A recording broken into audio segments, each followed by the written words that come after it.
that time of year the tornadoes start rolling across the plains. Yeah, and that's the time of year that those cold fronts luckily kind of keep a lot of these storms out of our way. I know now we have another storm.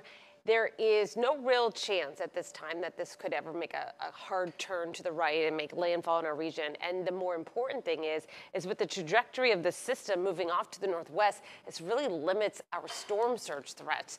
There's no computer models that have this moving off to the east. Now, I will say, when you look at the forecast cone, which I'll show you in a moment, here's the satellite image. Off to the north, there's a lot drier air. There's high pressure here. That high pressure is going to guide this storm off to the northwest before it starts to move off to the north into the Gulf.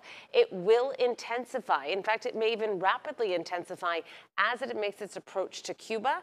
And then after it gets into the Gulf, that's where the environment won't be as conducive for maintaining its current strength. So we'll have to see the integrity of the eye wall once it emerges north of Cuba, because there are spots where the terrain is higher versus lower, depending on where it makes its pass. As we look at the history of storms this time of year, it would be likely that the forecast would probably, or the storm would actually end up favoring the eastern side of this cone, with a landfall more likely into that Louisiana over to Florida time area. Now, for it to make a hard right, it's not really seen in history this time of year to make that hard turn to the left, and off to Texas. But we can hope for that for us, and maybe not so much for areas in Texas. So landfall, here's the good thing about this storm.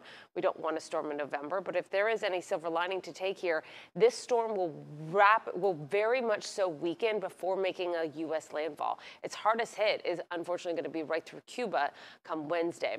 When do our winds increase here? We're going to have these impacts that we're going to get here in Florida. And again, they're going to be adjusted and fine-tuned a little bit of the timing and the exact magnitude, but I don't see anything really changing it drastically.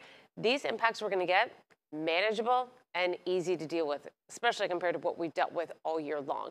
Windy conditions, 30, 40 mile per hour winds, not so bad. We've seen this the past couple of weeks, and a little bit of rain. The rain, it's not even that much rain, about an inch of rain. There might be some isolated spots that get some higher totals, but for the most part, this is manageable.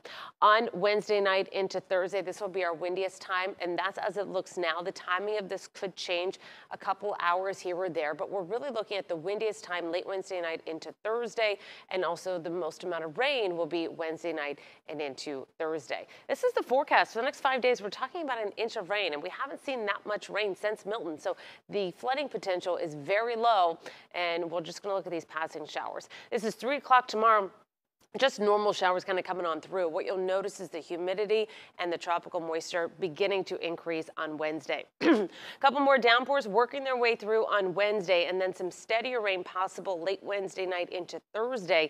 This is Thursday morning. We have some bands of rain kind of moving on through. How much rain we actually get will be determined on how close Rafael actually is to our region. If it takes more of that leftwardly track, we might not end up with much rain at all. If it continues to hug the eastern side of the coast, we might end up with a little bit more rain on Thursday, but it should start to taper off during the day on Thursday as well. First thing tomorrow morning, still kind of a normal day around here. And really, if we didn't tell you there was a storm kind of moving off into the Gulf and off to the west, our forecast is not drastically different than what we've seen as of late. Maybe a little bit more rain and some gustier conditions around the coastline. 87 degrees by tomorrow. It will be warm. It will be breezy. It's been breezy for a while. We have the impact day here for Wednesday night into overnight Thursday. And as of now, Thursday during the day, we'll have improving conditions, drying out, seeing the winds relax, setting ourselves up for a really nice weekend, Friday included. Again, the timing of that, we're going to fine tune and have more information by first thing tomorrow morning. That's your First Alert forecast.